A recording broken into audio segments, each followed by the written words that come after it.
By way of sermon, Jeff has forwarded me a chapter from a commentary by N.T. Wright, who some of you will know. He's a good man, wrote a lot of books, and it's very easy to read. On the way through, I'm going to throw in a few bits of thoughts that I've had on the way, because I couldn't help myself scribbling them down while I was reading it, so hey. But the exposition is from Matthew's account of Jesus' entry into Jerusalem. So I'll just read that first. Matthew chapter 21, the first 11 verses. When they came near to Jerusalem, that is Jesus and his disciples and all the crowd that were following him, when they came near to Jerusalem and arrived at Bethphage on the Mount of Olives, Jesus sent two of the disciples on ahead. "Go into the village over there," he said, "and at once you'll find a donkey tied up and a foal beside it. Untie them and bring them to me. And if anyone says anything to you, say, 'The Master needs them.'" He sent them off at once. This happened so that the prophet's words might be fulfilled. And this is from Zechariah chapter 9 and verse 9. And these are the words. "Tell this to Zion's daughter, 'Look now, here comes your king. He's humble, mounted on an ass, yes, on a foal, its young.'" So the disciples went off and did as Jesus told them. They brought the donkey and its foal and put their cloaks on them, and Jesus sat on them. A huge crowd spread their cloaks on the road. Others cut branches from the trees and scattered them on the road. The crowds who went on ahead of him and those who were following behind shouted out, "Hosanna now to David's son! God's blessing on the coming one! Hosanna in the highest!" When they came into Jerusalem, the whole city was gripped with excitement. "Who is this?" they were saying. "This is the prophet, Jesus," replied the crowds, "from Nazareth in Galilee."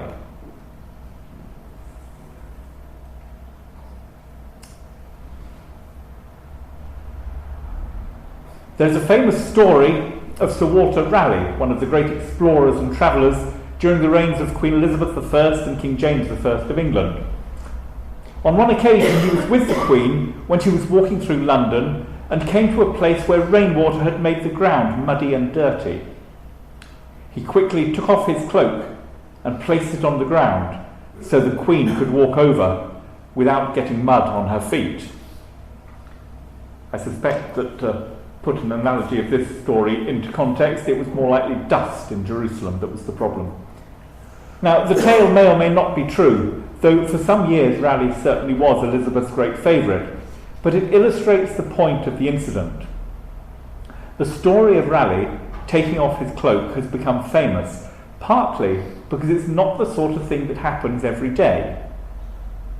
If it has occurred in our lifetimes, for princes, presidents or prime ministers, I've never heard of it. It's a very special gesture, especially if, as was probably not the case for Raleigh, the cloak is the only one you've got. It says quite clearly that you are celebrating and valuing this person about as highly as you can. It implies that if need arose, you would give them anything else you had as well. I wonder how we feel about that, how much we give to our King. Most of the crowd around Jesus probably didn't have a second cloak, but they spread theirs on the road anyway. Those who knew their Bibles might have remembered that when one of Israel's famous kings of old was proclaimed king, in defiance of the existing one, his followers spread their cloaks under his feet as a sign of loyalty. We can go there, it's in 2 Kings in chapter 9.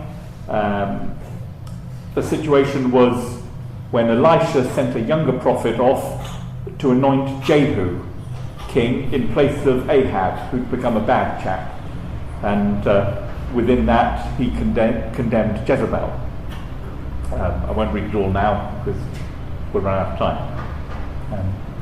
Anyway, these people were determined to make a statement about what they thought was going on, hence cloaks going down as a sign of loyalty. I suspect that those who didn't know their scriptures that well may just have been swept along by the crowd. You know how it is, don't you? If everybody gets wound up and everybody's chucking their coats down, you feel a bit of a twitch to keep yours on, I guess. Okay. They also waved the branches they'd cut from the trees to make a celebratory procession for him, and this too carried royal implications. In the long folk memory of Jerusalem and its surrounding villages, stories were still told, and some of them by this stage were written down, about the famous Judas Maccabeus, who some 200 years before had arrived in Jerusalem after conquering the pagan armies that had oppressed Israel. He too was welcomed into the city by a crowd waving palm branches, and that's written about in the second book of Maccabees, chapter 10 and verse 7. I was going to read you that one, but I'm going to run out of time for that too. That's in the Apocrypha. If you're thinking Maccabees, what's Maccabees? I've only got the apocryphal books in my old New English Bible, but there we go. If you want to borrow it, shout afterwards. I'll let you have it. Anyway, this Judas Maccabeus, he was the start of a royal dynasty that lasted for over 100 years. Indeed, the Herod family had intermarried with the Maccabean family, and the chief priests also had claimed a similar status. To add to all this effect of royalty, they sang royal hymns or chants. Welcoming Jesus as Son of David was about as explicit as you could get. This was, after all, the city which King David had made his capital 1,000 years before. And for nearly half that time, the Jews had been waiting and praying for a king like David to arrive and save them from oppression.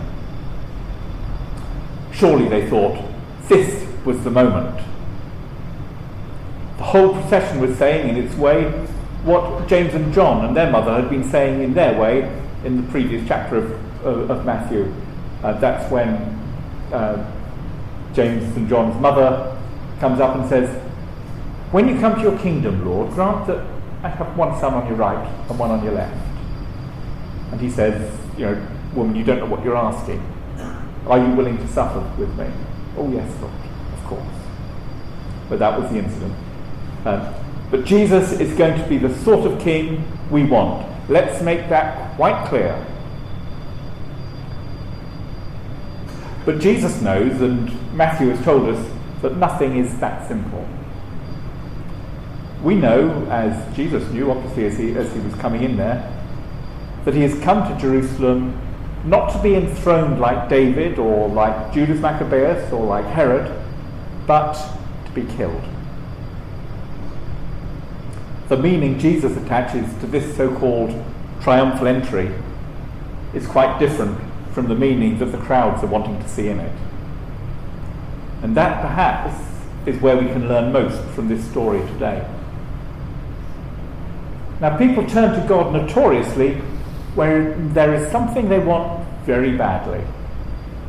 Of course, that's like finally deciding to learn to use a telephone only when you urgently need to call an ambulance. It would have been sensible to find out how to do it earlier, when it wasn't so important. On a slightly trivial note, when we were in New Zealand, I'd been given an oldish iPhone. I didn't put a SIM card in it, I was just using it as a sort of tablet thingy. And I lost a password somewhere along the line, and I sort of managed to get it to say it would send me a password, but then it was, of course, it was going to send it to my ordinary email address, and I didn't know how to access my email address from that, and so I wish you'd been there, Andy. You could have sorted me out instantly. But anyway, that's beside the point. But that's how people are. Church attendance goes up in leaps and bounds when a major crisis strikes, a war, say, or an earthquake. Suddenly, everyone wants to ask the big, hard questions. Suddenly, everyone wants Jesus, in terms of this story, to ride into the city and become the sort of king they want him to be. Give us peace, now. Pay my bills, and hurry. Save the life of my sick child, and do it right away. Give me a job by this time tomorrow, and perhaps the most common prayer of all, help! Jesus intends to answer these and all other prayers. He doesn't wait for our motives to be pure or for us to have sorted out our lives to the point where we can look him in the face, eye to eye as it were, and do business with him. Of course he doesn't. Jesus has come to seek and rescue the lost. As he said himself, it isn't the healthy who needs a doctor, but the sick. However, at the same time, Jesus must answer in his own way. The people wanted a prophet, but this prophet would tell them that their city was under God's imminent judgment. We get this in Matthew chapter 24. Jesus does a long discourse on the Mount of Olives just a couple of days before Passover and all the events that follow on from there. They wanted a Messiah, but this one was going to be enthroned on a pagan cross. They wanted to be rescued from evil and oppression, but Jesus was going to rescue them from evil in its full depths, not just the surface evil of Roman occupation and the exploitation by the rich. Precisely because Jesus says yes to their desires at the deepest level, he will have to say no or wait to the desires they are conscious of and expressed. That's the funny thing with prayer. Once you invite Jesus to help, he will do so more thoroughly than you imagined, more deeply than perhaps you wanted. If you invite an accountant to help you with your income tax return, you mustn't be surprised if they go through all your other financial affairs as well, to make sure they've got everything right. The story of Jesus' grand, though surprising entry into Jerusalem then is an object lesson in the mismatch between our expectations and God's answer.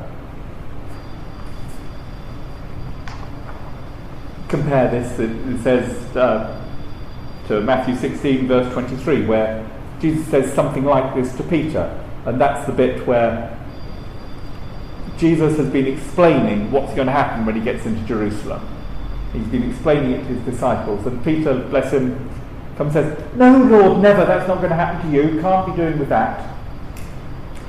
And Jesus says, "Get behind me, Satan. You're a stumbling block to me. You do not have in mind the things of God, but the things of men."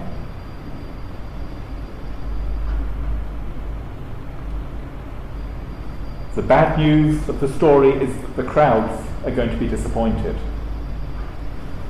But the good news is that their disappointment, though cruel, is at the surface level. Deep down, Jesus' arrival at the great city is indeed the moment when salvation is dawning. The hosannas were justified, though not for the reason the crowds had supposed. To learn this lesson is to take a large step towards wisdom and humility and towards genuine Christian faith.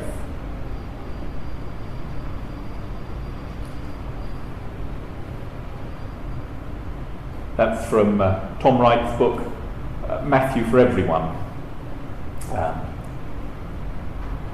I'd add a footnote and a challenge to it. Sorry, couldn't help myself. And it's just this. Jeff, as you know, those of you who are regular here will know, stresses that our church meetings are not business meetings, but they're times of fellowship where we meet to determine the mind of Christ in our ministry to our community and the wider world.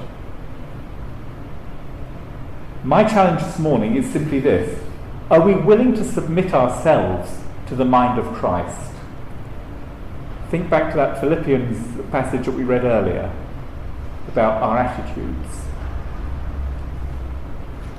Are we willing to submit ourselves to the mind of Christ in accepting answers to our prayers that are way deeper than our simple minds may have requested or expected?